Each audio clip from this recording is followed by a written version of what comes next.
এখন তো এটা পরিষ্কার হয়ে গেছে যে অল ইন্ডিয়া তৃণমূল কংগ্রেস কে। অল ইন্ডিয়া তৃণমূল কংগ্রেস হচ্ছে মমতা ব্যানার্জি যার চেয়ারম্যান, আর যার প্রতীক হচ্ছে দুই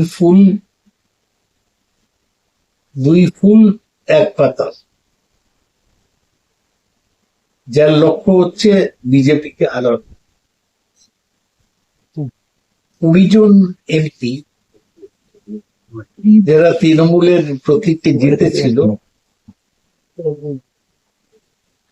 সিদ্ধান্ত নিলেন যে তারা তাদের নির্বাচক মন্ডলীর সাথে বিশ্বাসঘাতকতা করবে।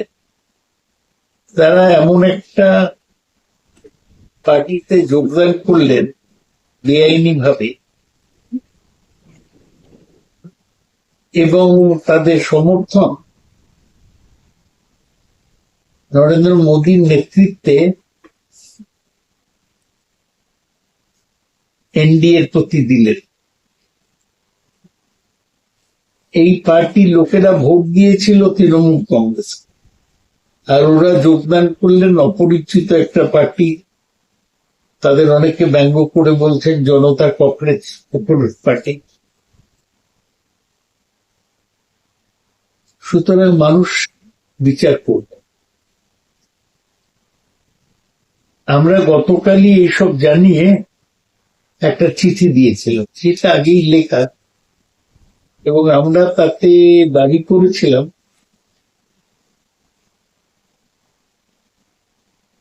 যে তৃণমূল কংগ্রেস একটাই পার্টি, তার নেতা আছে, মুখ্য সচেতক আছে। যে কোনো সিদ্ধান্ত এই নিয়ে নেবার আগে তৃণমূল কংগ্রেসকে একটা বলার সুযোগ দেওয়া হোক। তৃণমূল কংগ্রেস 10th শিডিউলে যা করা দরকার সেইটা করবে, নইলে আমাদের অধিকার থাকবে আইনগত ব্যবস্থা।